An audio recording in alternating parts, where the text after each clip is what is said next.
India गठबंधन में seat बंटवारे को लेकर अब तक तस्वीर साफ नहीं हुई है। एनडीए सीट बंटवारे को लेकर जहां निश्चिंत दिख रही है, वहीं इंडिया गठबंधन में सीट बंटवारे को लेकर माथापच्ची हो रही है। इस बीच बिहार में जनता दल यूनाइटेड ने सोमवार को एक बार फिर साफ कर दिया है कि वह सिटिंग 16 सीट पर कोई समझौता नहीं कर सकती। जेडीयू के वरिष्ठ नेता और बिहार के ऊर्जा मंत्री विजेंद्र यादव ने कहा कि जेडीयू तो 16 सीट पर लड़ेगी ही, इस पर कोई समझौता नहीं होगा। इसके बाद बिहार में जो सीट बचती है उसे आरजेडी, कांग्रेस और लेफ्ट पार्टी आपस में बांट ले। उन्होंने कहा कि हमारा समझौता आरजेडी के साथ है। आरजेडी के साथ पहले से कांग्रेस और वामपंथी दल है।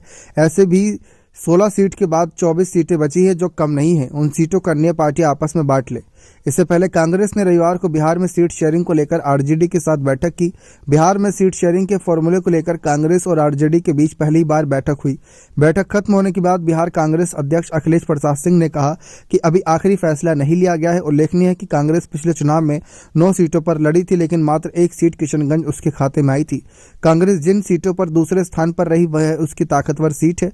ऐसी कई सीटों पर जेडीयू के उम्मीदवारों की जीत हुई थी। ऐसे में दोनों दल अपनी शर्तों पर अड़े हैं। जेडीयू के वरिष्ठ नेता और महासचिव केसी त्यागी ने भी सोमवार को फिर दोहराया कि उन्होंने 2019 में 17 सीटों पर चुनाव लड़ा था और 16 पर जीत हासिल की थी, जबकि 1 सीट पर वह दूसरे स्थान पर थी। ऐसी स्थिति में शेष 23 सीटों के लिए आरजेडी, कांग्रेस और वाम दलों के बीच सीट बंटवारे की बातचीत होनी चाहिए। वहीं आरजेडी के एक वरिष्ठ नेता ने कहा कि सभी दल अपने दावे को मजबूत करने के लिए अपना सर्वश्रेष्ठ प्रयास करने के हकदार हैं। उन्होंने दावा करते हुए कहा कि सब कुछ ठीक हो जाएगा। बने रहे चैनल के साथ। बहुत बहुत धन्यवाद।